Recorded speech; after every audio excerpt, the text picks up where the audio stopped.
하나님께서 우리를 구원하시는 역사가 100%라고 할지라도 우리가 주님께 협력하는 일이 없으면 구원이 이루어질 수 없다는 것을 우리가 너무나 잘 알죠. 설명할 필요가 없습니다. 심지어 예정설을 믿는 분들도 그 사실은 결국엔 인정합니다. 그런데 우리가 하나님과 협력한다, 선택한다 하는 것에서 주님께서 우리에게 요구하시는 것은 굴복입니다. 굴복. 근데 굴복을 좀 다른 말로 얘기하면 항복이죠. 항복. 근데 어디까지냐? 무엇을 굴복하란 말이냐? 어떤 것을 항복하는 것이냐? 우리가 드리는데 어디까지 드리는 것이냐? 우리 그것에 대해서 조금 더 자세하게 이해할 필요가 있다라고 생각을 합니다. 지금은 우리가 우리 생애를 다시 점검하고 다시 주 앞에 마음을 드리고 굴복해야 할 그러한 시간입니다. 로마서 12장 1절과 2절에 말씀하기를 그러므로 형제들아 내가 하나님의 모든 자비하심으로 너희를 권하노니 너희 몸을 하나님이 기뻐하시는 거룩한 산 제사로 드리라. 여기 살아있는 제사, 우리 몸을 다시 말해서 번제로 드리는 것이죠. 태운 것이죠. 그 번제는 헌신입니다. 여러분 그 성소 제도에서 드리는 제물 드리는 제사가 4가지 종류가 있죠. 그렇죠? 번제가 있고 화목제가 있고 이 2가지는 자원하는 제사입니다. 이것은 주님께서 꼭 해야 된다 그렇게 말씀하지 않았습니다. 원할 때 하는 것입니다.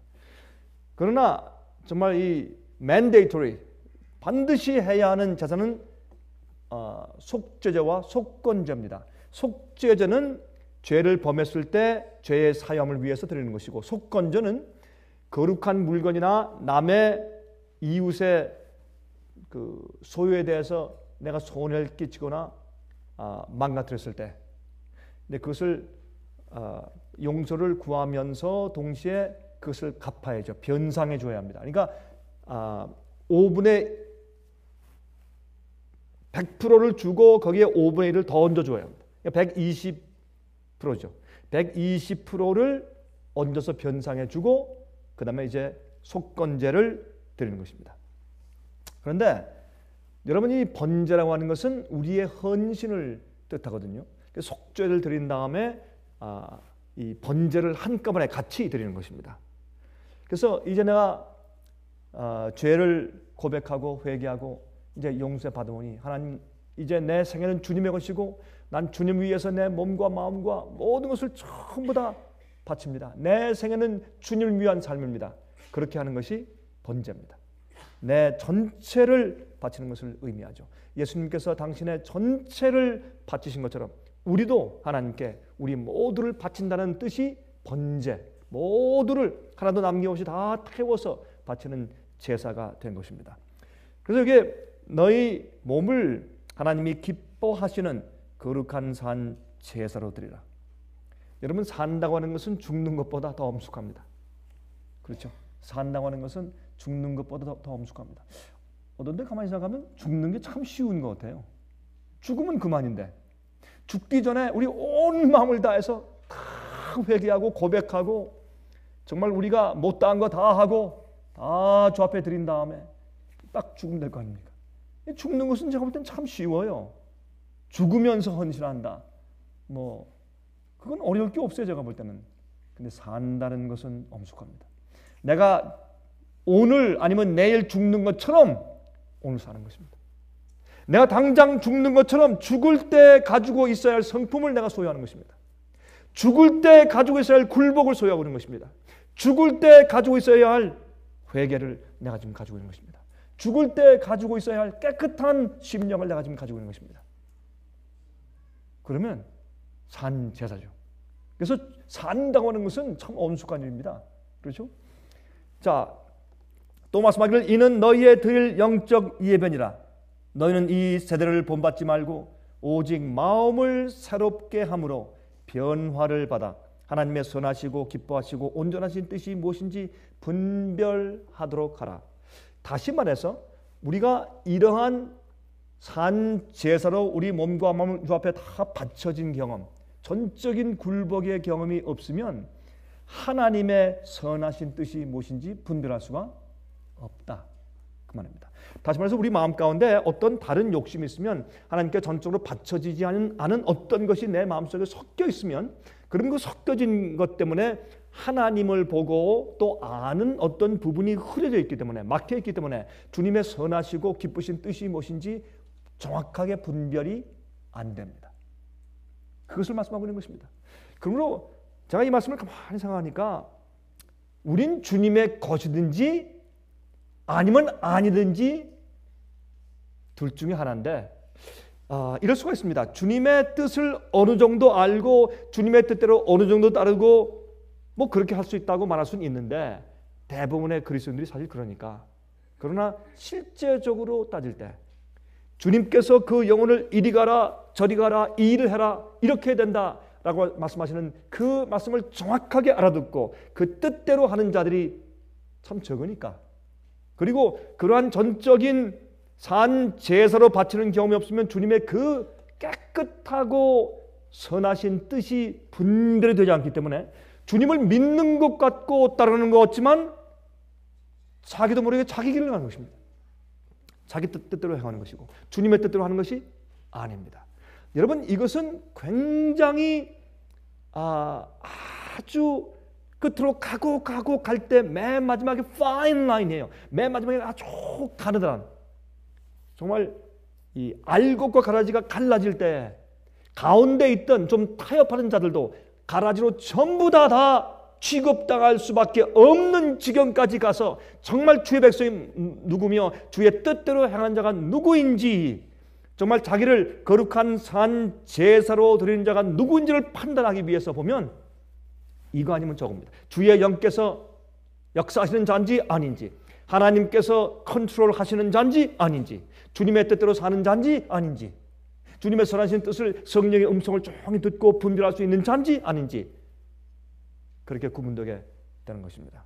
마태복음 21장 43절 44절 말씀하기를, 마태복음 21장 43절 44절 말씀하기를, 그러므로 내가 너에게 이르노니 하나님의 나라를 너희는 빼앗기고 그 나라의 열매를 맺는 백성이 받으리라. 여러분, 이 말씀을 하실 때 유대인들에게 하신 말씀입니다. 그 당시 교회에 말씀하셨습니다. 너희는 하나님의 나라를 빼앗기고 이 나라의 열매를 맺는, 그 성령의 음성을 듣고 따라가는, 자기 몸과 생애를 거룩한 산제사로 드리는 그런 자들이 받을 것이다. 그 다음에 그러면 어떻게 그 열매를 맺는가? 어떻게 해야 주님의 왕국의 백성 되는가? 말씀하시기를 이렇게 했습니다. 이 돌 위에, 예수님의 돌이죠, 예수님 위에 떨어지는 자는 깨어지겠고 이 돌이 사람 위에 떨어지면 저를 가루로 만들어 흩으리라 하시니, 돌이 우리에 떨어지면 우리 죽고 망한다는 말이죠. 그러나 우리가 그 전에 예수님의 반석 위에 떨어지면 우리가 깨진단 말입니다. 그렇죠? 깨진다. 좀 우리가 쉽게 이해하고 다시는 잊어버리지 않게 하기 위해서 우리가 우리 머리로 예수님의 반석을 대입하는 것입니다. 우리가 깨지는 것입니다. 예수님께 돌진하는 것입니다. 그래서 내 사상, 내 계획, 내 소원, 그렇죠? 이런 것이 깨어지는 것입니다. 내 뜻, 내 선택, 그걸 들이받아서 내가 깨어지고 주님이 내 속에 오시는 것입니다. 그것을 사도 바울은 산제사다 그랬습니다. 여러분, 잠언 14장 12절 보면 이런 말씀이 있죠. 우리 잘 아는 말씀이죠. 어떤 길은 사람의 보기에 바르나 필경은 사망의 길이라. 예레미야 10장 23절, 여호와여 내가 알거니와 인생의 길이 자기에게 있지 아니하니 걸음을 지도함이 걷는 자에게 있지 아니하니이다. 여기 보면 어떤 때 말이죠, 우리가 주님의 뜻대로 하는 것 같고 우리가 교회 위에 사는 것 같고 어떤 주의 말씀의 원칙하에서 내가 일하는 것 같고 영혼 구원 사업을 하는 것 같은데, 자기 마음 가운데 하나님께 사로잡힌 바 된 굴복된 전적인 경험이 없으면 필경, 사람이 볼 때는 좋은 길인데, 올바른 길인데 마지막은 멸망이란 말입니다. 그런 말씀이에요. 인생의 길이 우리에게 있지 않고 주님께서 우리를 인도하신다. 걸음을 지도하시는 분은 하나님이시다. 그러면 그게 무슨 말입니까? 그 걸음을 인도하시는 분의 음성을 들어야 합니다. 성령의 세미하고 자세한 조용한 음성을 들을 수 있어야 합니다. 그것은 내 마음 가운데 하나님의 뜻에 반대하고 반항하는 것이 없어야 합니다. 무슨 말입니까? 굴복이 전적이어야 합니다. 내 계획, 내 뜻, 내 선택, 세상에 붙은 욕심이 있으면 그게 어두워지고 가려져서 주님의 뜻을 분별할 수가 없습니다. 내 마음 가운데 세상의 명예에 대한 욕심이 있으면 분별력이 없어서 내 마음대로 하고 싶은 그런 선택을 가끔 하기 때문에 주님의 뜻이 내 속에 이룰 수 없기 때문에 안 되는 것입니다. 그러므로 주님의 음성을 조용히 들어야 주님께서 우리 생의 길을 인도하시는데, 어떤 때 내가 잘 가고 있다고 생각하지만 전적인 마음의 굴복이 있지 않는 상태에서는 필경은 사망의 길이고 주님의 뜻이 내 속에서 이루어질 수가 없는 것입니다. 그러므로 다시 말해서 온전하게 굴복하지 않은 사람의 길은 분명치 않습니다. 내 마음과 뜻과 내 모든 정성과 동기가, 내 계획이 주님께서 보여주신 뜻과 진리대로 하겠습니다. 전적으로 굴복되어서 주님의 반석 위에 떨어져 전적으로 깨어져 버린 그런 삶이 있지 않을 경우에는 내 생에 가는 길은 분명치 않습니다. 내가 어디로 가고 있으며 그 끝이 어딘지 알 수가 없는 것입니다. 그것을 말씀하는 것입니다. 믿지 않는 자들에게 하는 것이 아니라 믿는 자들에게 하시는 말씀이죠. 우리 마음 가운데, 그래서 우리 마음을 비운다고 하는 것은 주님의 뜻을 내 마음 가운데 전적으로 받는다고 하는 것인데, 그 전에 내가 굴복이 있어야 합니다. 내 뜻, 내 소원, 내가 얻으려고 하는 거, 내가 놓지 못하는 거, 내 우상, 내가 그냥 붙들고서 이건 놓지 않으려고 하는 것들, 그런 마음이, 욕심이 있으면 주님의 깨끗하고 순결한 하늘의 뜻이 안 보입니다. 안 보입니다. 주님께서 나를 어떤 사람 되기 원하시고 어떻게 어떤 작품으로 나오게 되길 원하시는지 안 보입니다. 요새 우리가요, 우리 자녀들에 대한 우리 개인들의 욕심이 있으면 주님께서 우리가 우리 자녀를 교육시킬 때 어떻게 만들려고 하시는 주님의 뜻이 안 보입니다. 내 욕심 때문에 그대로 가게 되지, 그거 안 보입니다. 그 음성이 들을 수가 없습니다. 여러분들께서 이번에 여러분 생에서 나는 어떻게 살면서 내가 무엇이 필요하다 하는 인간적인 계획과 욕심으로 차 있으면 주님께서 여러분에게 어떤 사람이 되며 무엇을 하라고 말씀하시는 조용한 성령의 음성이 안 들립니다. 그러므로 우리의 길이 분명하려면 우리 자신의 전적인 굴복이 있어야 합니다. 여러분, 이것을 우리가 하지 않으면 우리는 하나님의 역사를 받을 수가 없습니다. 하나님께서는 나누어져 있는 마음에는 역사하실 수가 없습니다. 우리 마음이 조금이라도 나누어져 있으면 주님께서 우리 마음 가운데 역사할 수가 없습니다. 하나님께 올인해 있지 않으면 하나님의 역사하심이 보이지 않고 주의 음성이 들리지 않는단 말입니다. 여러분, 제가 이런 표현을 가끔 하죠. 성령이 충만하다. 근데 사람들은 말이죠, 성령이 충만하다고 하면 어떤 권능으로 충만하고 계시로 충만하고 어떤 영혼을 구원하는 일에 있어서 파워가 충만하고 병 고치는 능력이 충만하고, 이렇게 생각하니까 성령이 충만하다는 것이 무슨 뜻인지 이해하지 못하는 것입니다. 여러분, 성령이 충만한 것은, 성령은 우리를 모든 진리로 인도하시는 분이시고 아버지의 뜻을 알리시는 분이기 때문에 예수께서 행하신 것을 다 생각나게 하고 깨닫게 하시는 분으로 이 땅에 오신 분이기 때문에, 다른 보혜사이기 때문에 성령이 충만하면 무엇을 합니까? 주님의 뜻을 알고 주님의 사업을 알고 주님의 진리를 아는 것입니다. 그런 사람이 성령이 충만한 것입니다. 뜨끈뜨끈하고 마음이 불이 타고, 이것보다는 성령이 충만한 것은 하나님 아버지의 뜻을 알고 주님의 계획을 알고 주님의 사업을 한단 말입니다. 내가 없어요. 내가. 여러분, 우리 컴퓨터를 하면서, 우리가 인터넷을 하면서 IP 애드레스가 정확해야 우리가 얻으려고 하는 곳에 우리가 그것으로 안내를 받아서 거기 가죠. IP 애드레스가 정확해야 돼요. 그 주소가. 예? 우리가 어떤 웹사이트에 들어가려면 정확하게 스펠링 하나도 틀리면 안 돼요. sostv.net.net가 정확하게 쳐져야 거기 들어가요. IP 애드레스가 한 자라도 틀리면 못 들어가요. 마찬가지입니다. 우리가 하나님께 나아가기 위해서 전적인 굴복이 있어야 합니다. 제가 그 말씀을 드렸는데 좀 예를 좀 들어보십시다. 여러분, 열왕기상 20장에 나오는 아람 왕 벤하닷이 주위에 있는 군소 국가들과 민족들과 왕들 30명들의 왕들과 연합해서 이스라엘을 공격해 들어올 때 여러분 그걸 읽어보시면 기가 막힌 항복 조건을 내세웁니다. 여러분 그때 아합 왕이 정말 기겁을 해가지고 우리 항복합니다 그랬어요. 근데 항복 조건을 내세우는데 왕은 물론이고 친척들이고 가족들이고 부인들이고 자식들이고 그다음에 뭐 이스라엘 모든 땅이고 모든 비즈니스고 모든 음식이고 뭐 몽땅 다 내놓으라 이겁니다. 몽땅 다 전부 종되고 예?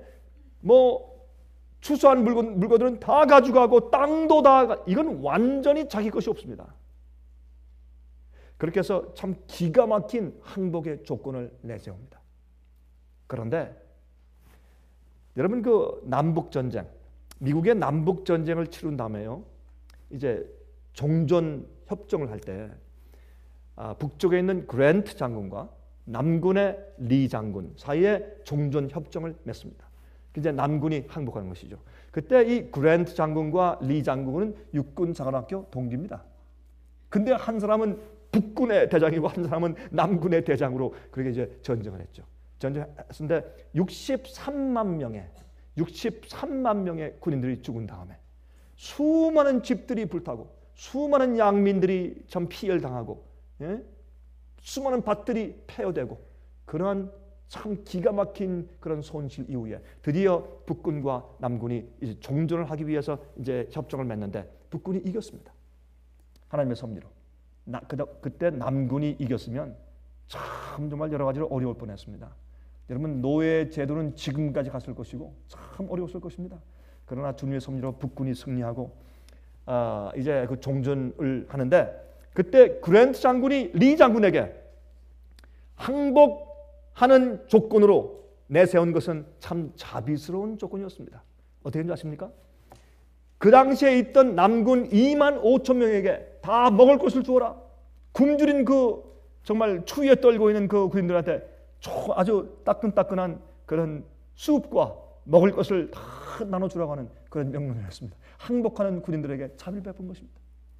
그 다음에 그 항복하는 남군들에도 집으로 돌아가서 이 미합중국의 시민으로 계속 살 수 있으며 집을 건축하고 계속 그렇게 열심히 살라고 이전처럼 돌아가라고 또 필요한 것은 국가에서 많이 도와주겠다는 그런 말과 함께 집으로 돌려보냈습니다. 여러분 그러면서 각 사람들이 과거에 가지고 있던 집과 땅들을 그대로 소유할 수 있는 권한을 주고 한 가지는 무엇인가 하면 그들이 가지고 있는 이 무기들만 다 내려놓고 그것만 다 환원한 다음에 그 다음에 빈손으로 돌아가는 것입니다. 돌아가서 이 나라의 국민으로 열심히 살라는 것이었습니다. 참 그것은 자비스러운 항복 조건이었죠. 그렇죠? 그러면 하나님께서 여러분과 저에게 우리가 주 앞에 나가서 우리 죄를 고백하고 회개하고 주 앞에 이젠 주님 위에 살겠다고 굴복하고 항복할 때 주님께서 우리에게 베푸시는 내주시는 조건이 무엇일까? 무엇을 해라? 어떻게 하는 것이 내가 나의 백성 되고 내 아들과 나의 딸 되는 것인가? 라고 내놓으시는 주님의 항복 조건이 무엇일까? 주님의 뜻대로 주님의 나라를 위해서 사는 이젠 우리를 위해 살지 않고 하나님을 위해 산다고 결심하는 우리에게 이렇게 해라. 그러면 내가 용납하고 인정한다 라고 말씀하시는 항복 조건이 무엇일까요? 제일 먼저 잠언 23장 26절을 읽습니다. 잠언 23장 26절 내 아들아 내 마음을 내게 주며 무엇을 주며? 우리 마음을 하나님께 드리며 내 눈으로 내 길을 즐거워할지어다. 우리가 우리 마음을 주 앞에 드린다. 이게 무슨 말입니까? 하나님의 뜻, 주님의 계획, 주님의 길을 내가 즐거워한단 말입니다. 그걸 따라간단 말입니다. 이젠 내 길이 아닙니다. 내 뜻이 아닙니다. 내 계획이 아닙니다. 주님께서 내게 베푸시는 명령과 주님의 계획과 뜻을 내가 기뻐하고 즐거워하며 따라가는 것이 우리가 우리 마음을 주 앞에 드리는 뜻입니다. 시편 119장 2절 여호와의 증거를 지키고 우리가 우리 마음을 주 앞에 드리고 따라가고 굴복하는 데는 무엇이 필요합니까? 우리 마음으로 주님의 모든 명령과 뜻과 진리를 즐거워하며 따라가고 지키는 것을 포함하는 것입니다. 여호와의 증거를 지키고 전심으로, 여러분 전심이 무엇입니까? With all your heart, 모든 마음 전부를 가지고 전심으로 여호와를 구하는 자가 복이 있도다. 우리가 온 마음을 주 앞에 드리는 것이 무엇입니까? 우리 온 마음으로 주님의 뜻을 구하는 것입니다. 나를 향한 주님의 뜻이 무엇인가? 이 일에 대한 주님의 뜻이 무엇인가? 나를 위한, 내 가족을 위한, 우리 교회를 위한 주님의 뜻이 무엇인가? 이렇게 해서 하나님의 뜻을 온 마음을 다해서 찾고 또 여호와께서 주시는 진리와 증거의 말씀을 지키는 것입니다. 이것이 마음을 드리는 것이에요. 그렇게 성경은 표현하는 것입니다. 자, 예레미야 29장 11절부터 13절, 예레미야 29장 11절부터 13절의 말씀하기를 나 여호와가 말하노라 너희를 향한 나의 생각은 내가 하나니 재앙이 아니라 곧 평안이요 너희 장래의 소망을 주려 하는 생각이라. 여러분, 어떤 때는 우리가 말이죠, 하나님께 다 굴복하고 다 드린다고 하면 어떤 두려움이 우리 마음 가운데 들어올 수 있느냐 하면 내가 다 드리면 난 죽는다. 난 세상에 이제 재미도 없고 즐거움도 없고 낙도 없고 이제 난 노예고 매일 주께서 하라는 것만 내가 싫지만 억지로 따라가야 되고 이런 생각을 하는 것입니다. 아니죠. 주께서 우리에게 베푸시는 생각은 무엇입니까? 재앙이 아니에요. 곧 평안이요 너희 장래의 소망이라 그랬어요. 너희는 내게 부르짖으며 와서 내게 기도하면 내가 너희를 들을 것이요 너희가 전심으로 온 마음을 다해서 with all your heart 나를 찾고 찾으면 나를 만날 것이라. 우리 온 마음입니다. 그럼 주님께서 우리에게 항복해라 굴복해라 할 때 우리에게 제시하시는 조건이 무엇입니까? 간단합니다. 우리 온 마음을 드리는 것입니다. 그것이 우리 굴복입니다. 주님께서 그것을 원하시고 그것이 유일한 조건입니다. 자, 우리 마음을 드린다는 것은 전심을 드리는 것인데 온 마음을 굴복하는 것이죠. 자, 여기는 말씀 또 하나 읽어보십시다. 요엘 2장 12절 13절 보십시오. 여호와의 말씀에 너희는 이제라도 금식하며 울며 애통하고 마음을 다하여 내게로 돌아오라 하셨나니 너희는 옷을 찢지 말고 마음을 찢고 너희 하나님 여호와께 돌아올지어다. 여러분 구약 시대도 보니까 계속해서 마음을 말씀했어요. 마음. 너희 마음에 할례를 받으라. 육체에 할례를 받지 말고 마음속에 할례를 받으라. 우리 마음의 전적인 굴복입니다. 마음의 전적인 굴복.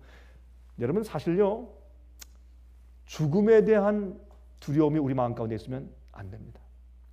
우리가 죽음에 대해서 조금이라도 두려운 마음이 있으면 something is wrong with you.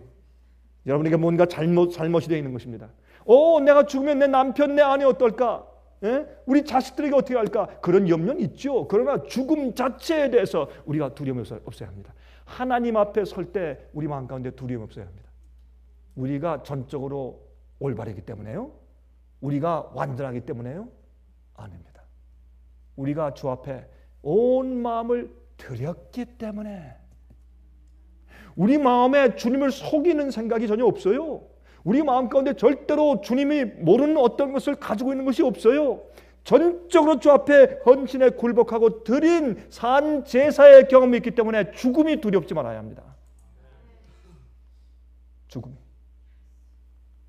여러분 요한 웨슬레가 미국으로 건너와서 전도하기 위해서 올 때 그의 마음 가운데 그것이 없었어요. 폭풍이 일어나서 불 때 그때 그는 죽음이 두려웠습니다. 그때 갑판에서 모라멘 교인들 몇 명이 무릎 꿇고 기도하는데 그들의 얼굴에 화평이 있었습니다. 왜 나는 저것이 없는가? 난 목사요 교수인데 왜 내게는 저런 평안이 없을까? 죽음에 대한 평안이 없을까? 그는 돌아와서 그는 그것 때문에 정말 그 생각이 was haunting him. 계속 괴롭혔어요. 그런 이후에 그는 저 앞에 전심으로 굴복하는 경험이 무엇인지를 이해하게 되다는 것입니다. 전적인 굴복. 전적인 굴복. 주님께서 내일 오신다고 해도 우리가 부족해도 우리 온 마음을 주 앞에 드린 사실을 내 영혼과 내 속사람은 알기 때문에 아직까지 내게 더 변화되어야 할 품성이 있고 부족함이 있을지라도 연약함이 있을지라도 나는 내 하나님께 속이는 것이 없고 내 마음은 주 앞에 다 드려지는 것을 내 마음이 증거하기 때문에 절대로 주님 하나님 만나는 일에 두려움이 없어야 합니다. 이것이 성경이 구약과 신약이 통틀어서 우리에게 요구하는 바입니다. 굴복은 전적인 굴복이 있어야 합니다. 여러분 자기를 부인하는 것이 무엇입니까? 자기를 부인한다는 것은 아무리 그 대가가 클지라도 버리고 포기하고 굴복하는 것입니다. 주님의 뜻이 이렇다, 알겠습니다. 그러면 그만이에요. 어떤 대가를 치를지라도 하는 것입니다. 그렇지 않으면 세속적인 욕심이나 자기 자신의 뜻의 소리가 너무 커서 하나님의 조용한 음성이 들리지 않게 되어 있는 것입니다.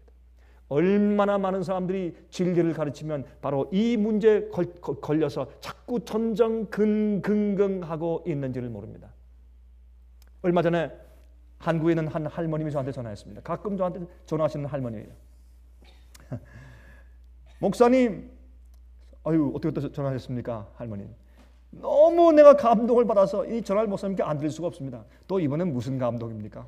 그랬더니 그 할머님이 저한테, 연세가 많으신 할머님이에요. 목사님, 제가 이번에 한 집회 갔다 왔는데 이렇게 가정에서 모이는 소그룹입니다. 난 이렇게 수십 년, 아니 일생 동안 내가 예수를 믿어오지만은 그 적은 가정 모임에 가서 내가 큰 감동을 받았는데, 참 거기 모여있는 그저 한 30여 명 될까요? 적은 가정 모임인데 거기서 가서 감동을 받았는데, 이 한국에 있는 중간 지점에 있는 어떤 가정 모임이라 그래요. 근데 거기서 이제 가서 이제 모임을 하면서 너무너무 감동을 받아서 성령이 충만하더래.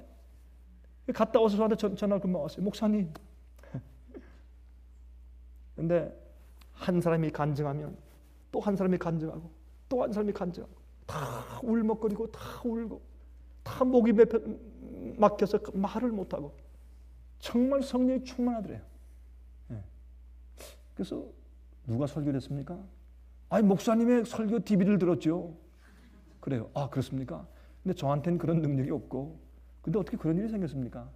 예, 근데 뭔지는 모르겠는데, 아니 목사님 말씀도 참 감화돼서 우리가 참 눈물을 지으면서 들었지만은, 그러나 이상하게 우리가 간증이 시작되니까 성령이 임하시는데, 한 명 한 명 간증하는데 그 분위기가 정말, 그건 자기가 볼 때 그게 하늘이지 어디가 하늘인지 모르겠습니다. 충만한 은혜가 있었다. 왜 그렇습니까? 굴복한 마음들이 있는 곳에 성령이 계시는 것입니다. 굴복한 마음이 있는 곳에 연합이 있고 그 속에 예수의 임재가 있는 것입니다. 이런 자들이 모인 곳에 성령의 권능이 떨어지는 것이에요. 성령의 권능이. 우리 마음 가운데요, 하나님의 뜻을 알기만 하면 그대로 할 수 있는 단순한 심령들, 굴복이 있어야 합니다. 주님의 반석 위에 떨어져서 내가 깨어져 버린 경험이, 나의 것이 산산조각 나버린 경험이 있어야 돼요. 그래서 내가 내 것이라고 주장할 것이 없어요. 다 깨져 버렸는데 내가 없어야 되는데, 네가 어디 있어? 네 주장 어디 있어? 네 계획이 어디 있어? 다 깨져 버렸는데요. 그게 굴복이에요. 다 깨져 버렸다. 그러나 내가 내 것을 가지고 내 뜻대로 하려고 하고 있으면, 예수님이 내 위에 떨어지면 나는 박살이 나요. 살 수가 없습니다. 여러분, 모든 것을 굴복하면 죽을 것만 같이 생각되는 경우도 있습니다. 굴복한 후에 오는 불이익, 고통, 그것도 대가가 아무리 클지라도 감수한다 라는 그런 각오를 가지고 결정하는 것이 굴복입니다. 굴복에는 조건이 없습니다. 굴복은 항복입니다. 하나님이 내 주님이시고, 하나님이 내 주인이시고, 나의 왕이시고, 나의 창조주시고, 나는 그저 주님의 종입니다. 우리가 기도할 때 종이란 말 잘 쓰죠. 종. 목사들한테 말할 땐 그것도 좀 종이라니까 좀 그러니까 종님 그러고, 아니 종이면 종이지 왜 종님이냐 그러니, 종이라니 종님들 종님. 저는 그거 좀 이상해, 님 그러니까. 우린 주님의 종인데, 예? 거기 뭐 따질 게 뭐가 있어요? 저 앞에 딱 꺾으면 그만일 것만. 그래야 주님께서 우리 생을 인도하시죠. 우리 생애가 주님께 영광이 되고 주님의 뜻이 내 속에서 이루어지고. 그렇죠? 자, 지금부터 제가 책을 읽습니다. 이 책은 조금 깁니다. 거의 한 2페이지 되기 때문에 제가 이것을 화면을 통해서 보시는 분들 위해서 이걸 다 쳐서 적으라 그랬어요. 여기 화면에 계시는 분들은 제 소리도 듣고 화면에 있는 텍스트를 지금 계속 읽으실 것입니다. 그 텍스트를 읽으면서 제 음성을 같이 들으면서 한번 우리가 이 굴복이 무슨 뜻인지 한번 같이 이해하도록 하십니다. 여러분, 영감적인 글을 쓰는 사람들은요, 주님의 성령의 은혜가 충만하고 이런 문제에 대해서 깊이 명사하고 주님께서 함께 하시는 자들의 글을 읽으면, 우리가 아무리 논리적으로 아무리 얘기해도 그런 글을 몇 마디 딱 읽으면 우리 뇌리에 딱 와서 박히고 이해가 되고 정립이 돼요. 정립이 돼요. 전 그래서 영감적인 글을 좋아합니다. 신학자들의 글보다, 성경 주석보다 전 그런 책이 있으면 전 그런 글을 좋아합니다. 이 책은 제가 늘상 읽어드리는 The Desire of Ages, 시대의 소망이라고 번역됐어요. 중국말로 번역은 역대의 원망 그러니까 우리의 원망 같지만 소원하는 원자에 소망하는 망자예요. 그래서 중국말에는 원망의 원망. 근데 원망이 우리 원망이 아니에요. 우리 뭐 원수 원자 뭐 그런 게 아니에요. 그게 아니라 뭐 원망할 원자죠. 예, 뭐 탓할 뭐 원자 그런 거 말고 정말 오랫동안 많은 사람들이 고대하고 소망하고 바라던 소망이란 말이에요. The desire of ages. 예? 예수님의 생애에 대해서 가장 잘 기록된 이 책 330페이지를 보면 다음과 같이 말씀되어 있는데, 이 말씀은 제가 오늘 여러분에게 말씀드리는 이 내용을 집약해서 이렇게 설명하고 있어요. 한번 들어보십시다. 세상의 표준에 도달하기 위하여 애씀으로 근심의 짐에 눌려 상심하는 자들이 많이 있다. 그들은 세상을 섬기기로 택하였고 세상의 괴로움을 받아들였으며 그 관심을 채택하였다. 이리하여 그들의 품성은 훼손을 당하고 생애는 곤고하게 된다. 그들은 야망을 만족시키고 세속적인 욕망을 만족시키기 위하여 양심을 상하게 하여 가책의 짐을 얹어 짊어진다. 조용히 주님의 음성이 있어요.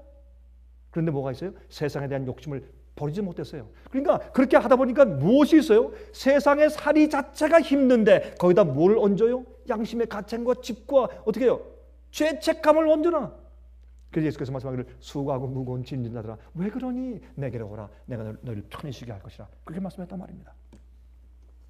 끊임없는 근심은 생명력을 약화시킨다. 우리 주께서는 그들이 내 속박의 멍에를 벗기를 원하신다. 예수께서는 당신의 멍에를 받으라고 그들을 초청하신다. 내 멍에는 쉽고 내 짐은 가벼움이라고 그는 말씀하신다. 예수께서는 저들에게 먼저 하나님의 나라와 그의 의를 구하라고 명령하신다. 그리하면 이 세상에서 그들에게 필요한 모든 것을 더하시겠다고 허락하셨다. 근심은 눈멀게 하며 장래를 식별할 수 없게 만든다. This is true. 정말이에요. 우리 마음 가운데 근심과 염려와 불안, 초조가 생기면 믿음이 없어져요. 확신이 없어지고요. 여러분 얼마나 이 말씀이 진실입니까? 근심. 그렇죠? 그러나 예수께서는 처음부터 마지막까지 보신다. 예수께서는 모든 고난마다 위안을 주시는 당신의 길을 예비하셨다. 우리 하늘 아버지께서는 우리를 위하여 우리가 알지 못하는 허다한 길들을 준비하셨다. 하나님의 사업과 명예를 으뜸으로 삼는 원칙을 받아들이는 자들은 고난이 사라진 것과 저희 발 앞에 평탄한 길이 펼쳐진 것을 발견하게 될 것이다. 왜요? 주님의 뜻을 따라 살려고 하니까. 내가 내 뜻대로 살려고 하면요 별의별 고난들이 다 생겨요. 고난이 아니라 별의별 참 어려운 일이 생겨요. 왜? 내 뜻대로 해야 되니까. 그러나 주님의 뜻대로 하려면 평탄한 길이 생겨요. 주님의 뜻을 위해 살기 위한 평탄한 길이 생겨요. 구속은 영원히 하늘을 위하여 훈련을 받는 과정이다. 와, 얼마나 놀라운 얘기예요. 구속은 한번 영생을 받기 위해서 땅 인치는 것이 아니라 구속은 뭐다? 우리의 생애의 과정이다. 살아가는 생애다. 진리로 계속해서 양육을 받고 훈련받으면서 어떤 때는 잘못하다 실수해서 코가 깨지고 넘어지고 하지만 회개하고 또 서서 주님의 길로만 가는 매일매일의 훈련 과정이 구속이다. 이 훈련은 곧 그리스도를 아는 지식을 의미한다. 그것은 곧 흑암의 임금의 학교에서 얻은 생각, 습관, 행습에서 해방되는 것을 의미한다. 하나님께 대한 충성에 반대되는 모든 것에서 영원히 구조되지 않으면 안 된다. 굴복을 해야 내 생에 있는 잘못된 것을 주님께서 오셔서 하나하나 가르치시고 고치시고 버리게 하시는 것이에요. 굴복해야 주님의 길로 따라가죠. 잘못된 습관을 고치는 것이요. 구속은 과정이요. 하나님께 하나님과 완전히 일치하여 다스려진 그리스도의 마음에는 완전한 평화가 있었다. 예수께서는 칭찬을 받음으로 의기양양하시거나 비난이나 실망으로 인하여 의기가 소침해지는 일도 결코 없으셨다. 정말 진리 아니에요? 우리가 칭찬받고 박수 받으면요, 그 순간은 기분 좋죠. 이왕 그 칭찬 받으면 좋겠죠. 근데 지나고 나니까요, 한번 이렇게 해보니까요, 그거 아무것도 아니래요. 그때만 잠깐 반짝하지만 그거 아무것도 아니에요. 그것이 우리에게 주는 것이 아무것도 없더라고요. 그 경험을 하고 나면 어떻게 돼요? 그것 때문에 의기양양하는 것이 없어져요. 또 어렵다고 해서 의기소침하지 않아요. 지내보니까 그게 아무것도 아니거든요. 여러분, 이 어린 아이들이, 청년들이 왜 인격이 아직까지 성장하지 못합니까? 경험이 없으니까. 이런 것은 경험이니까. 구속은 진리의 과정을 통해서 갖는 경험이다. 과정이다. 얼마나 기가 막힌 말씀인지 몰라요. 가장 심한 박대와 가장 잔악한 대우를 받으시면서도 여전히 용기는 왕성하셨다. 누가? 예수님이. 우리도 그렇게 할 수 있고 그렇게 해야 된단 말입니다. 그러나 예수를 따른다고 공언하는 많은 사람들은 자기를 하나님께 의탁하기를 두려워함으로 불안하고 괴로운 마음을 가지고 있다. 얼마나 올바른 얘기입니까? 그렇죠? 그들은 하나님께 완전히 굴복하지 아니하는 바, 이는 저희가 그렇게 내어 맡김으로 겪어야 될 결과를 두려워하기 때문이다. 얼마나 올바른 얘기입니까, 여러분? 예? 이게 문제 아닙니까? 많은 사람들이 굴복하지 않는 이유가 바로 여기에 있지 않습니까? 이 굴복을 거절한다면 그들은 결코 평화를 얻을 수가 없다.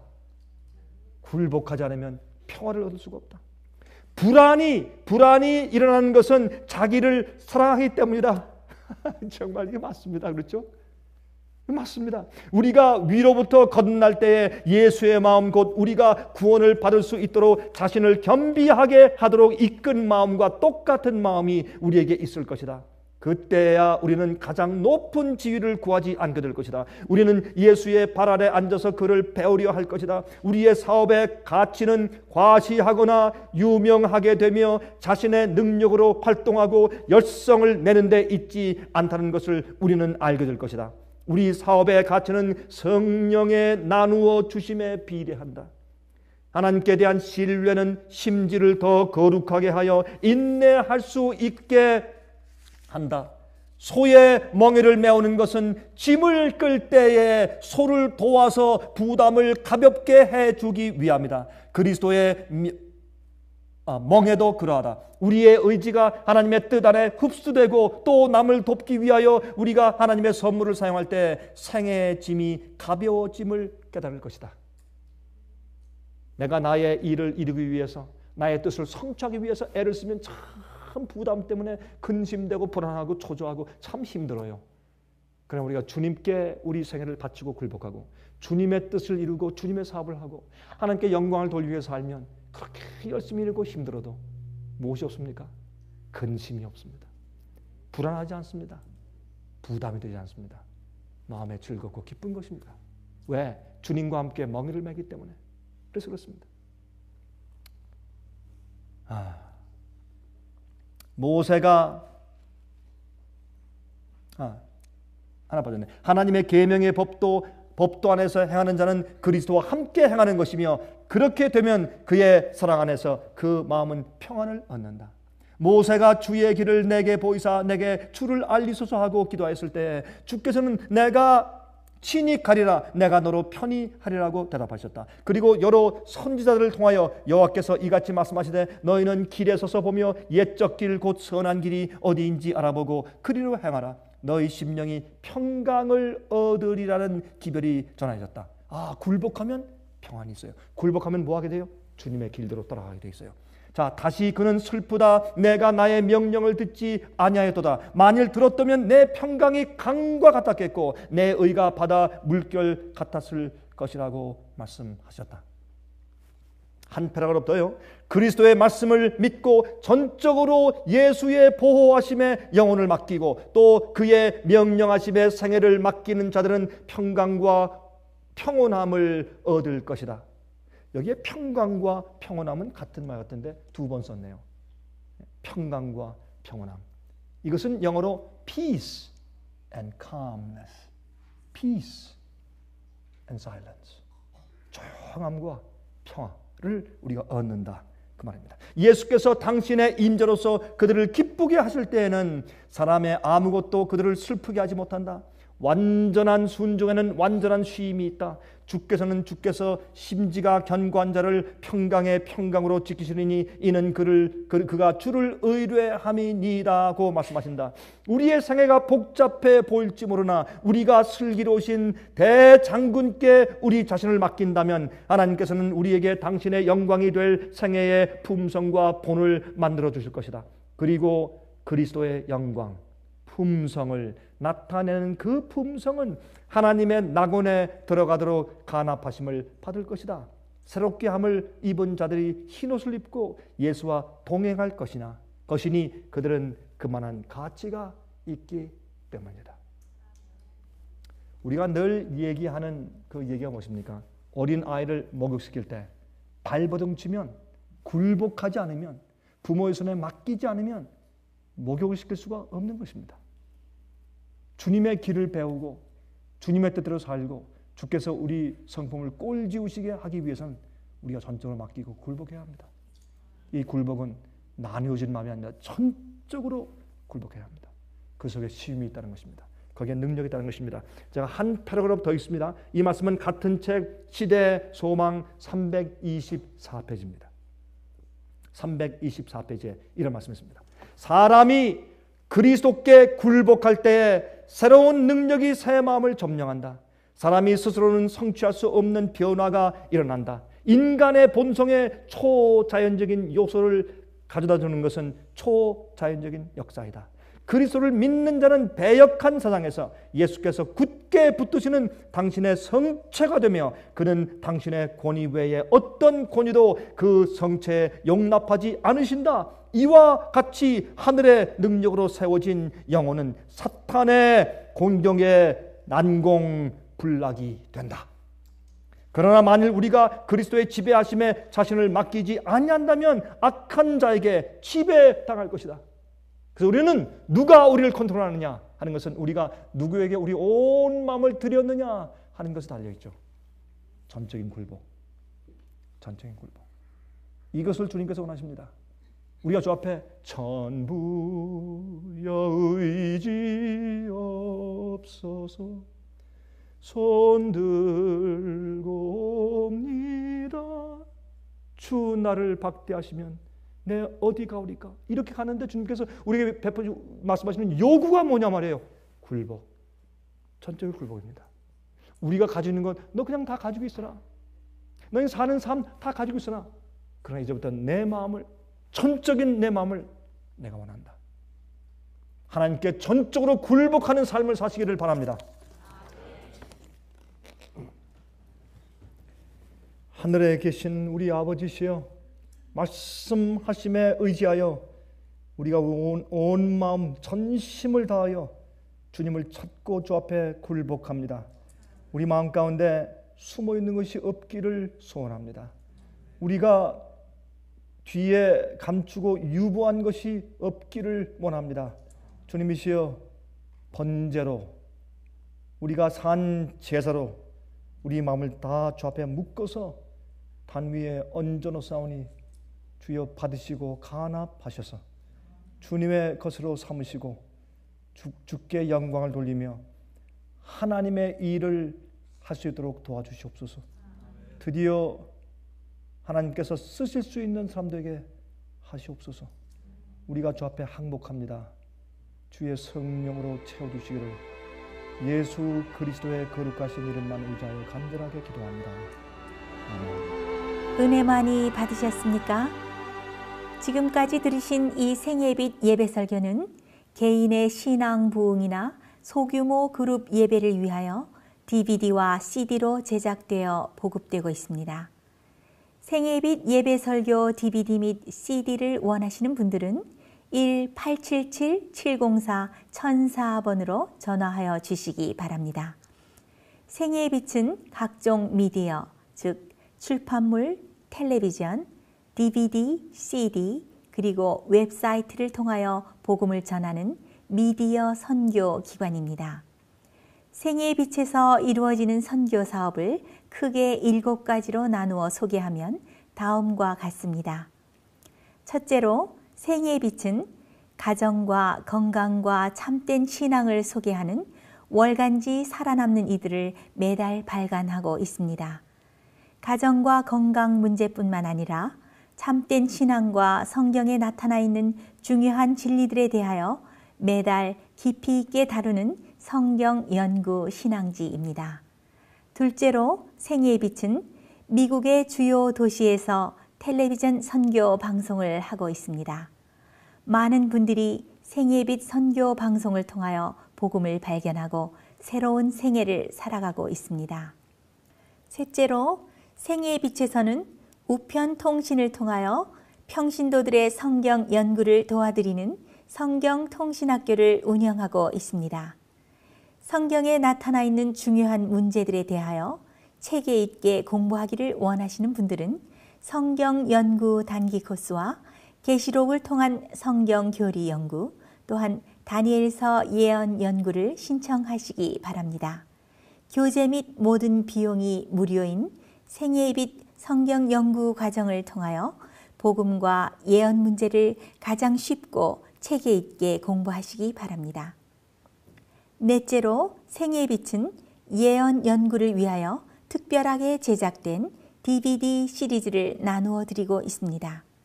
성경 구약과 신약의 대표적 예언서인 다니엘서와 요한계시록을 처음부터 마지막까지 자세하게 해설해 드리는 예언 연구 DVD 시리즈를 통하여 많은 분들이 성경과 미래에 대한 새로운 시야를 가지고 살아가게 되었습니다. 마지막 시대의 복음과 비밀이 담겨져 있는 다니엘과 요한계시록 DVD 시리즈를 신청하셔서 새로운 영적 부흥을 체험하시기 바랍니다. 다섯째로 생애의 빛은 강병국 목사님의 예배 설교가 담겨져 있는 DVD와 CD를 원하는 모든 그리스도인들에게 나누어 드리고 있습니다. 매주 생애의 빛 예배 설교 DVD 및 CD를 받기 원하시는 분들은 생애의 빛으로 연락하여 신청하여 주시기 바랍니다. 여섯째로 저희 생애의 빛 선교센터에서는 성경 신구약의 모든 진리를 요약하여 주제별로 만든 성경으로 돌아가는 길잡이 소책자 시리즈와 성경 말씀에 대한 이해와 영적 분별력을 환하게 밝혀줄 빛으로 인도하는 길잡이 소책자 시리즈를 마련해 놓았습니다. 이 2가지 소책자 시리즈는 오류가 난무하는 혼돈스러운 세상에서 여러분들을 정확한 하나님의 말씀의 길로 안내해 드릴 것입니다. 이 소책자를 신청하시려면 생애의 빛 뉴욕 지부로 신청해야 하는데 뉴욕 지부의 전화번호는 1-888-881-1004번입니다. 1-888-881-1004번으로 신청해 주시기 바랍니다. 끝으로 생애의 빛 선교 사업에 대해서 좀 더 자세하게 알기 원하시는 분들은 웹사이트 www.sostv.net를 방문하시기 바랍니다. 생애의 빛 웹사이트에는 지금까지 나온 모든 월간지와 DVD, 텔레비전 방송물들을 누구나 무료로 보실 수 있도록 준비되어 있습니다. 지금까지 소개해드린 생애의 빛 선교 교재 중에서 원하시는 책자나 DVD가 있으시면 무료 전화 1-877-704-1004번 1-877-704-1004번으로 신청하여 주시기 바랍니다. 미국 동부 시간으로 월요일부터 금요일까지 9시에서 5시 사이에 전화해 주시면 감사하겠습니다. 그럼 다음 시간까지 안녕히 계십시오.